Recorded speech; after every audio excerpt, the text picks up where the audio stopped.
সুচিকিৎসার দাবিতে জুলাই-অগাস্ট আন্দোলনে আহত ও স্বজনদের আন্দোলন বুধবার দুপুর থেকে মধ্যরাত পর্যন্ত গড়িয়েছে। এই অবস্থায় মধ্যরাতেই পঙ্গু হাসপাতালের সামনে ছুটে যান 4 উপদেষ্টা ও প্রধান উপদেষ্টার এক বিশেষ সহকারী। ভুল স্বীকার করে দেন আহতদের সব দাবি বাস্তবায়নের আশ্বাস। এরপর সড়ক ছেড়ে হাসপাতালে ফিরে যান আন্দোলনকারীরা। নূর হোসেনের রিপোর্ট। ঘড়ির কাঁটায় রাত 3:30। তখনও শেরেবাংলা নগরের জাতীয় অর্থোপেডিক হাসপাতালের সামনের রাস্তায় বসে অবস্থান করছেন জুলাই-আগস্ট আন্দোলনের আহত ও স্বজনেরা। দেরিতে হলেও ঘটনার গুরুত্ব বুঝে সেখানে পৌঁছান অধ্যাপক আসিফ নজরুল সহ সরকারের 5 উপদেষ্টা। জুলাই-আগস্ট আন্দোলনে আহতদের সুচিকিৎসা নিশ্চিত করতে না পারায় নিঃশর্ত ক্ষমা চান তারা। অবশ্যই ঘাটতি ছিল এবং আপনারা যেখানে বসে আছেন তা আমাদের মোটেও ভালো লাগছে না। আমাদের জন্য একটা হৃদয় বিদারক ঘটনা। এবং আমরা এই যে আজকে ফরিদা আপাও ছুটে আসছেন, আমাদের যে নতুন স্বাস্থ্য উপদেষ্টা, দেখেন আমরা তো একটা জিনিস ফিল করেছি যে আমাদের ঘাটতি আছে। উনি আমাদের বিশেষ সহকারী স্বাস্থ্য মন্ত্রণালয়ের প্রতিমন্ত্রী দায়িত্বে আছেন। উনি আমাদের যে পিজি হসপিটাল আছে এটার প্রধান হিসাবে ছিলেন, অনেক বড় একজন ডাক্তার। আমরা আমাদের যে ব্যর্থতা আছে, আমাদের যে ঘাটতি আছে, সেখান থেকে আমরা শেখার চেষ্টা করছি।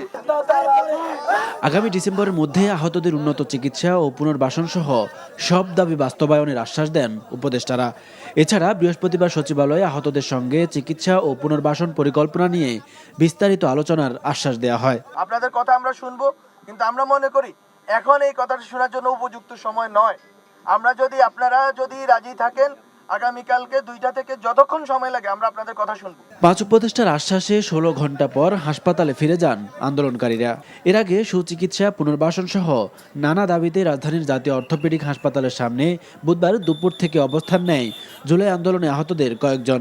এ সময় চোখে ব্যান্ডেজ, হাতে প্লাস্টার, হুইল চেয়ার ছাড়াও চেয়ার পেতে ভাঙা পা নিয়ে বসে থাকতে দেখা যায় আন্দোলনকারীদের। সন্ধ্যায় বৈষম্যবিরোধী ছাত্র আন্দোলনের আহ্বায়ক হাসনাত আবদুল্লাহ ঘটনাস্থলে পৌঁছে দফায় দফায় আলোচনা করেও আহতদের হাসপাতালে পাঠানোর চেষ্টা করে ব্যর্থ হয়। নূর হোসেন, এনটিভি নিউজ, ঢাকা। প্রয়োজনীয় সংস্কার কাজ শেষ হলে যত দ্রুত সম্ভব নির্বাচন দেওয়া হবে বলে জানিয়েছেন অন্তর্বর্তীকালীন সরকারের প্রধান উপদেষ্টা অধ্যাপক মোহাম্মদ ইউনুস। গতকাল আজারবাইজানের রাজধানী বাকুতে ফ্রান্স ভিত্তিক সংবাদ সংস্থা এএফপিকে দেয়া এক সাক্ষাৎকারে তিনি এসব কথা বলেন। তার সরকার একটি অন্তর্বর্তীকালীন সরকার, যার মেয়াদ দীর্ঘ হওয়া উচিত নয় বলে ডক্টর ইউনুস বলেন, সরকার নির্ধারণ করবে কবে নির্বাচন হবে। যে কোনো সরকারই দেশকে স্থিতিশীল অবস্থায় রাখতে চায় মন্তব্য করে অধ্যাপক ইউনুস খুব দ্রুত বাংলাদেশের আইনশৃঙ্খলা পরিস্থিতির উন্নতি হবে বলে আশা প্রকাশ করেন। জাতিসংঘ আয়োজিত জলবায়ু সম্মেলন COP29-এ যোগ দিতে বাকু সফর করছেন প্রধান উপদেষ্টা।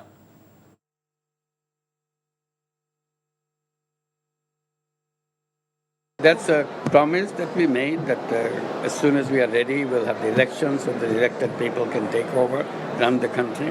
We are the interim government, so our period should be as short as possible. বিভিন্ন প্রতিষ্ঠান সহ বিনোদন কেন্দ্রের নামে জমি দখলে নিতে নিরীহ মানুষদের নির্যাতন ও উচ্ছেদ করত সাবেক প্রতিমন্ত্রী ও আওয়ামী লীগের সাংগঠনিক সম্পাদক মির্জা আজম। জামালপুরের মেলান্দহ মাদারগঞ্জ আসন থেকে 7 বারের এমপি মির্জা আজম নিজের প্রভাব খাটিয়ে এসব দখলদারিত্ব চালাতো জামালপুর শহরে।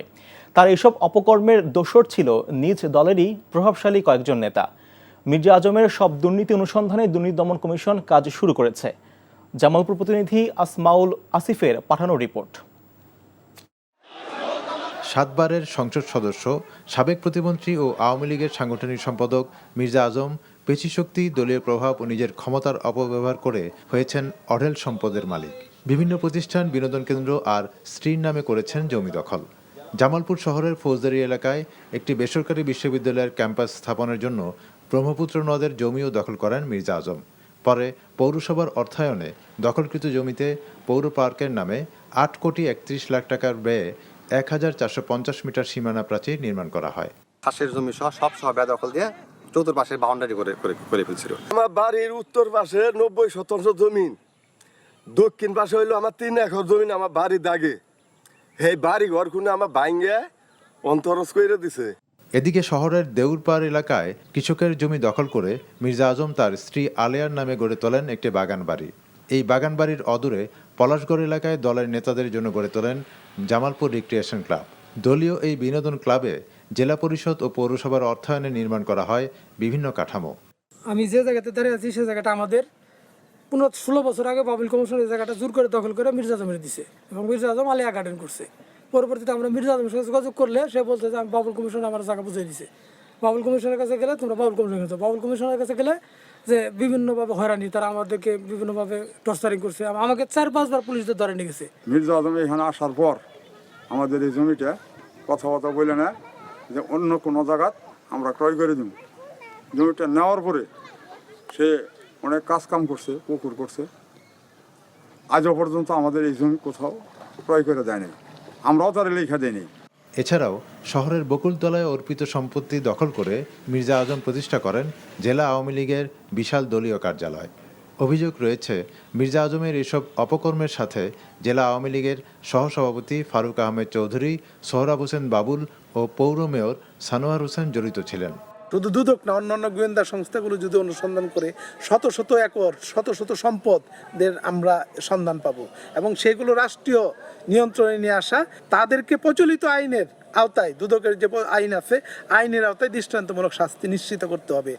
ক্ষমতাকে কাজে লাগিয়ে জমি দখল ছাড়াও টেন্ডারবাজি, ঠিকাদারি, হাউজিং ব্যবসা সহ নানাভাবে সম্পদ অর্জন করেছেন মির্জা আজম। মির্জা আজমের এসব দুর্নীতির বিষয়ে অনুসন্ধানের জন্য দুদক কেন্দ্রীয় কার্যালয়ের উপপরিচালক মোহাম্মদ সালাউদ্দিনের নেতৃত্বে 3 সদস্য বিশিষ্ট তদন্ত কমিটি গঠিত হয়েছে। NTV news desk. কেউ যাতে পরপর 2 বারের বেশি প্রধানমন্ত্রী হতে না পারে এবং এর সাথে সমাজের প্রতিনিধিত্বশীল ব্যক্তিদের নির্বাচিত সরকারে অংশগ্রহণ নিশ্চিতে দ্বিকক্ষ বিশিষ্ট সংসদ ব্যবস্থার প্রবর্তনের সেই ব্যবস্থা রাখা হবে বলে মন্তব্য করেছেন বিএনপির ভারপ্রাপ্ত চেয়ারম্যান তারেক রহমান। তিনি বলেন, খুন নির্যাতন করার পরও আওয়ামী লীগের নেতাদের বিচারের মুখোমুখি হওয়ার কোনো উদাহরণ নেই। জুলাই অভ্যুত্থানে সাধারণ ছাত্র জনতা খুন করার পরও রাজনৈতিক দল হিসেবে অনুশোচনাও নেই আওয়ামী লীগের। বিস্তারিত দেখুন ইফতেখার রেজার রিপোর্টে। রাষ্ট্র সংস্কারের 31 দফা প্রস্তাব জনগণের দোরগোড়ায় পৌঁছে দিতে চায় বিএনপি। সেই লক্ষ্যে রাজধানীর একটি অভিজাত হোটেলে সেমিনারের আয়োজন করে দলটি। বিএনপির শীর্ষ নেতাদের উপস্থিতিতে সেমিনারে সভাপতিত্ব করেন দলের মহাসচিব। এর সাথে যুগপৎ আন্দোলনে অংশগ্রহণকারী দলগুলো সহ সমমনা বিভিন্ন দলের নেতারা আলোচনায় অংশগ্রহণ করে। ভার্চুয়ালি যুক্ত হয়ে দলের ভারপ্রাপ্ত চেয়ারম্যান তারেক রহমান বলেন, বিএনপি ক্ষমতায় গেলে রাষ্ট্র ও সরকারে এমন পরিবেশ সৃষ্টি করবে যে কেউ জবাবদিহিতার ঊর্ধ্বে নয়। থাকবে পরপর 2 বারের বেশি প্রধানমন্ত্রী না হওয়ারও বিধান। বাংলাদেশের স্বৈরাচারী ব্যবস্থা যেন আর পুনরাবৃত্তি না ঘটে সেটি নিশ্চিত করতে বিএনপি সংবিধানে এমন ব্যবস্থা রাখতে চায় যাতে কেউ পরপর 2 বারের বেশি প্রধানমন্ত্রী হতে না পারে। আমরা আইন, বিচার ও নির্বাহী বিভাগের মধ্যে ক্ষমতার ভারসাম্য রাখতে চাই। রাষ্ট্র পরিচালনায় সমাজের জ্ঞানী গুণীদের প্রতিনিধিত্ব এবং অংশগ্রহণ নিশ্চিত করতে দ্বিকক্ষ বা বাইক্যামেরাল পার্লামেন্ট সিস্টেম প্রবর্তন করতে চাই। এ সময় তিনি আরো বলেন, সংবিধান সংস্কারের মাধ্যমে শুধু কয়েকটি অক্ষরের পরিবর্তন নয়, বরং সার্বিকভাবে সমাজ ও মানুষের ভাগ্যের পরিবর্তন করতে চায় বিএনপি। এর সাথে বিচার বিভাগের স্বাধীনতা ও মত প্রকাশের স্বাধীনতা থাকবে সর্বোচ্চ। জনগণের ভোটে বিএনপি যদি সরকার গঠন করে, আপনারা দেখতে পাবেন আমাদের 31 দফার আলোকে জনগণের ক্ষমতায়ন ও অংশীদারিত্বের রাজনীতি। আমাদের রাষ্ট্র পরিচালনার ভিত্তি হবে rule of law, human rights and freedom of expression. BNP রাষ্ট্র পরিচালনার দায়িত্ব পেলে আমরা দলমত নির্বিশেষে প্রতিটি নাগরিকের মত প্রকাশের স্বাধীনতা নিশ্চিত করতে চাই। সেমিনারে সভাপতির বক্তব্যে দলটির মহাসচিব মির্জা ফখরুল ইসলাম আলমগীর বলেন, সরকারের যেসব সংস্কার প্রস্তাবনা আছে তা বিএনপির সাথে অনেকটাই মিলে যাবে। আমাদের এই 31 দফাগুলোর সঙ্গে নতুন যে সংস্কারের প্রস্তাবগুলো আসবে তার সঙ্গে অনেকগুলো মিলে যাবে এবং মিলতে হবে, কারণ আমাদের চিন্তাগুলো ঠিক একইভাবে আপনার ফরওয়ার্ড লুকিং হয়েছে। সেমিনারে ইভিএম পদ্ধতিতে ভোট গ্রহণ ব্যবস্থা বাতিলের দাবি জানান বক্তারা। Iftekhar Reza, NTV news, Dhaka. গণঅভ্যুত্থানে আহতদের সবাই দেশের সকল সরকারি হাসপাতাল থেকে সারা জীবন বিনামূল্যে চিকিৎসা সেবা পাবেন, সাথে পুনর্বাসনেরও ব্যবস্থা করা হবে বলে জানিয়েছেন প্রধান উপদেষ্টার বিশেষ সহকারী ডাক্তার সায়েদুর রহমান। বিকেলে সচিবালয়ে আহতদের প্রতিনিধিদের সাথে বৈঠক শেষে এ ঘোষণা দেন তিনি। আর এখনও হাসপাতালে আহতরা কাতরাচ্ছেন, কিন্তু নির্বাচন করে অনেকে রাজনৈতিকভাবে অনাস্থা সৃষ্টি করছে বলে অভিযোগ করে তথ্য উপদেষ্টা নাহিদ ইসলাম বলেছেন, শহীদ ও আহতরাই বর্তমান সরকারের সর্বোচ্চ অগ্রাধিকার পাবেন। রিপোর্ট করছেন রুকনউদ্দিন। বৃহস্পতিবার সচিবালয়ে জুলাই আগস্টের গণঅভ্যুত্থানে আহতদের প্রতিনিধিদের সাথে বৈঠকে বসার নির্ধারিত সময় ছিল বেলা 2টা।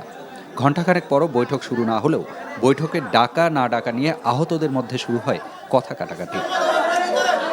এক পক্ষ বৈঠকস্থলের বাইরেও চলে যান। তাকে তো আমরা চিনি না, সে নিজেকে সমন্বয়ক দাবি করে আয়শা। আচ্ছা ভাই, আপনারা চলে যাচ্ছেন কেন? আমরা যাচ্ছি না তো, আমরা এখানে আসছি, ওরা বের হয়ে যাবে, তারপর আমরা ঢুকবো। প্রতিটা মানুষ সমন্বয়ক, যারা প্রাপ্ত সবাই সমন্বয়ক, সবাই সবার জায়গাতে করেন যেন আমাদের আহতদের শহীদ পরিবারের যেন উপকার হয়। এ সময় বৈষম্য বিরোধী ছাত্র আন্দোলনের সমন্বয়কদের পক্ষ থেকে তাদের বোঝানোর চেষ্টা করা হয়।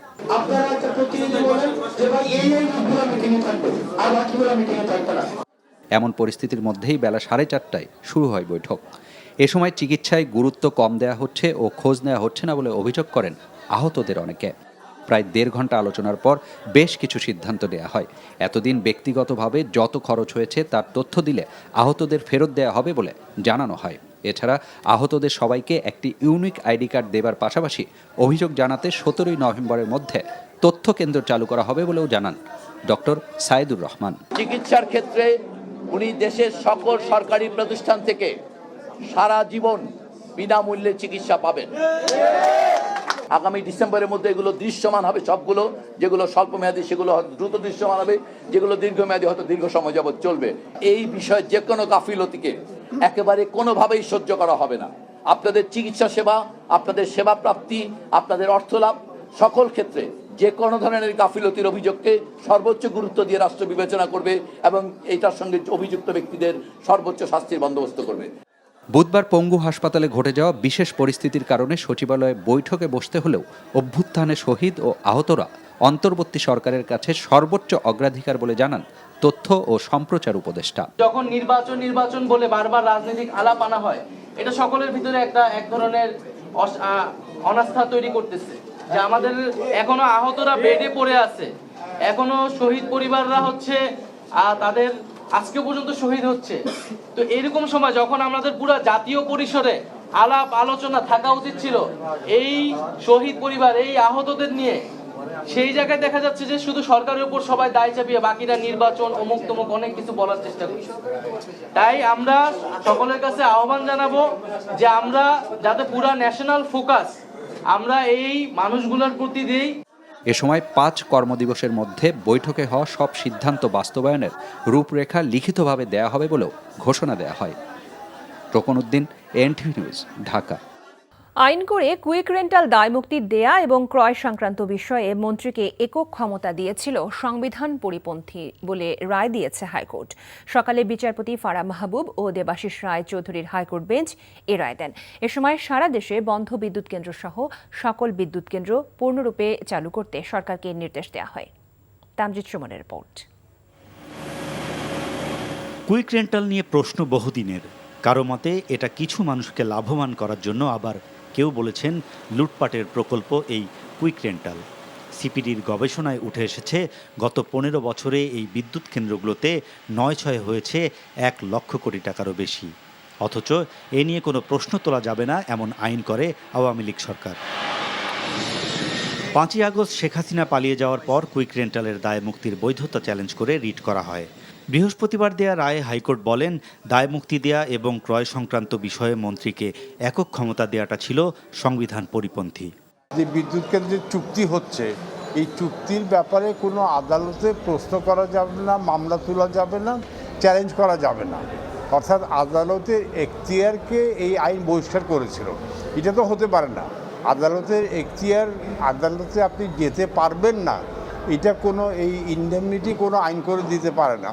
তো এই জন্য আদালত বলেছে যে 9 ধারা যেটা আদালতের এখতিয়ার রহিত করেছে, এই ধরনের কোনো আইন সংবিধানের অধীনে হতে পারে না। তার সাথে আদালত এটাও বলেছেন, ব্যক্তিগত উদ্যোগে যে চুক্তিগুলি হয়েছে ওইগুলি সরকার পুনর্মূল্যায়ন করতে পারবে, যাদের সাথে চুক্তি হয়েছে তাদের সাথে নেগোশিয়েট করতে পারবে।